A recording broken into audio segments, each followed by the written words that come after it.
Good evening, everyone. I'm Mr. Panda. And I'm Roxstar. And this is the Manly Battleships YouTube channel where we're hosting Last Week in Geek, the video podcast where we go over everything important that happened last week in Geek. We just got back from RetrieverCon at UMBC, and we're excited to look forward to the cons that are coming up in March, including ZenkaiCon and JCon, so stay tuned for that. But now let's go right into new media. A new trailer has come out for My Hero One's Justice 2, based off of the My Hero Academia universe. The preview included parts of the story mode where you'll get to play either as heroes or villains and go through the same story plot that's in the anime, and that comes out on March 13th. But that's not all we got for My Hero Academia, as we also got the new movie dub trailer for Heroes Rising. Deku and his friends are on an island, and it's up to them to save the world. Again. Are there melon heads like in Steven Universe on the island? I found out today that melon heads are considered a cryptid. Fun fact. Well, you can go watch this movie in select theaters if you wish. You should have enough time to book a ticket before February 26th. Do we feel as strongly about this as BoJack Horseman's final trailer? Perhaps not. But we did finally get the last trailer for Steven Universe Future, which is going to feature 10 new episodes debuting on March 6th. We'll be getting one episode, and every Friday after that, we'll get 2 new episodes. So 10 left, huh? Here we are in the future, and it sucks. If you watch that trailer, it really does suck. There's a lot of angry Steven going on. Someone's not dealing with their issues. Gotta get prepared for angst. Teen angst. Joining forces on a new project are Hasbro, Rooster Teeth, and Netflix to bring you, quote, Transformers, War for Cybertron, Siege. A show with far too many subtitles than there needed to be. It will be followed by Transformers, War for Cybertron, Siege, 2, Electric Boogaloo. For fans of the new Harley Quinn show, which I am. No shit, Sherlock. DC Universe has announced that we're getting a Season 2 with 13 new episodes in a relatively quick turnaround of April 3rd. Well, it's certainly no Steven Universe situation, that's for sure. A rather vague post on LinkedIn has people thinking that there might be some new animated shows in the work from Blizzard. Separate shows each for Diablo and for Overwatch. You know, the 2 big blockbuster series. Of course, we can't get anything from StarCraft because for some reason, that's just not good enough. Why can't we have StarCraft shows? StarCraft is the perfect world to have shows in. No, we're going to keep doing this crap about Diablo. Overwatch is an arena game. How are you going to make a show about it? Okay, Boomer. I wanted StarCraft Ghost, damn it. Anyways, time will tell if we're actually getting animated shows or if it was just vague posting on LinkedIn. Nostalgia has been a big seller, and we have a new product for you in case you're nostalgic for failed consoles. Tiger Electronics is coming back out with the LCD handheld console? Can you call it? It's called a handheld game. What's so complicated about that? And they have 4 titles for you, for all 4 of you that are interested in such a thing. Hey, now listen here. I want to play Sonic on the Tiger Electronics. You realize that none of the technology has been upgraded, right? Who cares? They're only charging $15 for it. It's not like I'm buying a PlayStation 5.555 or something. If you are curious, you can get Sonic the Hedgehog 3, X-Men Project X, The Little Mermaid. It just sticks out like a sore thumb. Because the next one is Transformers Generation 2. Yep, and you can get them this fall for, how much was it? $15. Probably $14.99. I actually don't know. What is the exactitude? $14.99. $14.99 plus tax. Render therefore unto Caesar the things which are Caesar's. Tax, yes, exactly. After the success of Parasite at the Academy Awards, you may be pleased to know that you can access over 400 films on Korean Movie Database and or their YouTube channel. You need to check that out because there's a nice big library of foreign films that are just waiting for your consumption. This is me pandering to the Korean media. Please feature my show. Give me ad money. Oh, sure. don't pander to China, but pandering to Korea is just fine. Great leader, please do not nuke me. I didn't mean that, Korea. What's wrong? Okay. North Korea animates some stuff. They did that, there was a North Korean studio that worked on that Gladiators of the Arena show for Italy. Meme of the week, meme of the week. Now we're gonna tell you about the meme of the week. Today's particular meme of the week is one that I'm going to go send you off to go watch because I actually don't want to spoil it for you. So all I'm gonna say is it's a failed backflip in heels. Go see that in the link below. And let's get right into the news! Last week we covered a new emoji based off of Rick rolling that Fortnite was rolling out, and now Fortnite has allowed players to mute said emoji. At least if you are a PC Master Race player. If you are on the console, like the filthy peasant that you are, you have to wait for another patch. Isn't that nice of them? I think it is fair and just.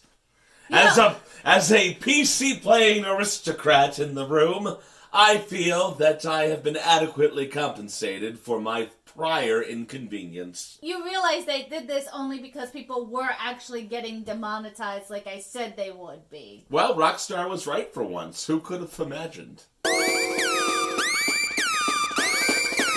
If you stream music, almost on any platform, you might find a very pleasant surprise. Studio Ghibli has just dropped all 38 albums that they have on almost every single streaming site that you can think of. Spotify, Apple Music, YouTube Music, Google Play Music. Like, the list is endless. You need to go listen to this music. It's over like 668 clips or something like that. It's time for new amazing. TikToks. Perhaps you weren't expecting it, but the Sonic movie has done considerably well. After setting a new record for a video game adaptation movie in an opening weekend at 57 million, they're continuing to soar to new heights and will probably be the most successful video game movie of all time. They're over 100 million and climbing on the global box office. And thank God, because they managed to dodge the foot reveal. I went to see the movie. They managed to avoid showing his feet. Besides your weird foot comment, and this is yes, surprisingly they actually have beat out Detective Pikachu's first 3 days. Just mind-blowing. I don't know how they did it. Especially because I don't know whether or not Sonic is a better movie than Detective Pikachu, but it was surprisingly fun to watch. I gotta tell you. So I haven't you should go watched it see yet. it. Well, go contribute to their box office, Roxstar. Jesus. I'm not a Krusty Krab. It seems Sony is finally happy with whatever last deal Disney and them came up with because the head of Sony, Tom Rotham, is very happy with their relationship and wants to see it continue forever. So no worries about the Spider-Man leaving the MCU, at least not as of yet. Renewing our hopes that we'll get to see a new emo Spider-Man No. with Mickey Mouse ears. No. He goes to Disney World and dances all around. Goes up and does a dance-off with Darth Vader. Crossover Supreme. You know, this would be a lot more interesting to see a new Roger Rabbit movie now that they have the MCU under their belt. Actually, yeah.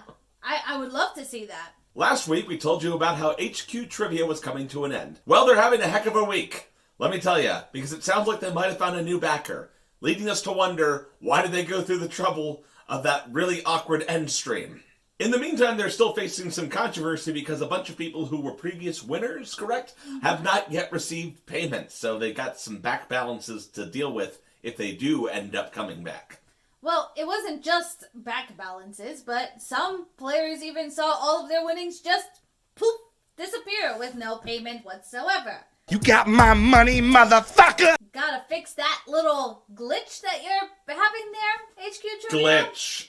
And that's not all, as ex-host Scott Rogowski had some very choice words for what happened at the wind down of HQ Trivia. He stated that HQ Trivia's ending was a lethal cocktail of incompetence, arrogance, some other extremely choice words, sociopathic delusion, and claimed that staff were being gaslit and lied to by the end. Having covered it for 2 weeks in a row, we're going to keep tabs on this and see if anything else comes out about HQ trivia. And it seems like nothing's going to stop the coronavirus from ruining things for fans in some capacity. If you're familiar with the Japanese cosplay scene, you might have heard of Nipponbashi Street Festival, a gigantic 200,000 attendance deal kind of festival that's held every year in Osaka, has been canceled without rescheduling. Happily, people who had to pay, like photographers and cosplayers, etc., are getting their money back. But the event has just been canceled entirely due to the threat of coronavirus, or COVID-19 as it's now being called. We're seeing also very low dips in production when it comes to Valve in specific. Their Index VR headset is going to see a huge drop in production and thus fewer sets on sale. Better get over to eBay to pay 5 times as much. The Game Developing Conference in San Francisco has seen a lot of people canceling their attendance, including Sony, Facebook Gaming, and Oculus VR. This despite the fact that GDC has been talking about upping security and health security measures at the event itself. That's not the only convention seeing any kind of cancellations, as PAX East is also seeing Square Enix leave their scene for any advertisement of Final Fantasy XIV. A lot of their panels have been canceled. The booth is still going to be there, but you're not going to see a lot of people from the developing team or like that really cool signing and autographs and all that kind of fun stuff. The cancellation at PAX East actually caused the mayor of Boston to comment that he hopes that they're not going to be perpetuating racist stereotypes about Asians in relation to the coronavirus. Because apparently Japan is racist against Japan. Like literally Square Enix was talking about how they were worried about them spreading the virus, not anything. I don't understand. And we're going to leave you off in this beautiful Last Week in Geek with a pretty funny story if you ask me. Red Dead Redemption 2 recently saw a modder put in a hot coffee mod. What should we call it that's a little more thematically appropriate? No, it's a hot coffee mod. No, there's no hot coffee. No, it's going to be sarsaparilla mod. Let's make it a sarsaparilla mod. So if you don't know what the heck we're referencing here, in one of the old Grand Theft Auto games, there was a mini game where you engaged with a female friend after a certain pathway of dialogue. Now, in the final version of the release game, what would happen is the screen would just go black and then you'd come back out. But if you used a patch, you could unlock unreleased game content that was just kind of squirreled away there in the data, and it was basically a sex mini-game. Do you want to come in for hot coffee? It's really funny that they're getting triggered over this particular mod, because for me, like that, the mini game that happened in Grand Theft Auto, you actually participated in the act. And there was a little bit of nudity involved, just a slight bit. In this one, it's fully clothed characters, so no nudity at all. The sounds that are being used are actually the grunting from being hit noises. And you don't really participate in the sex act at all. You just pick up a prostitute. However, Roxstar doesn't see it that way, as they actually initiated a takedown issue towards the mod. When asked why, they literally just came out and said, yeah, dude, it's because of the sex.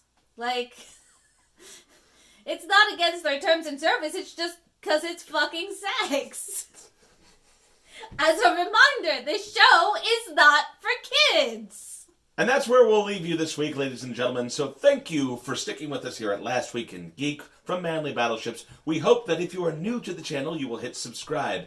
Also, ring the bell so that you know when we're putting up a new video. Either way, give us a thumbs up because the show and its content are awesome, just like you are awesome. And awesome people leave comments down below to tell us about your favorite story and perhaps even argue with us about minor details that we somehow managed to fail to incorporate. I'm looking at you. You know who you are. That's all we got, ladies and gentlemen, so see you next time. See you next week.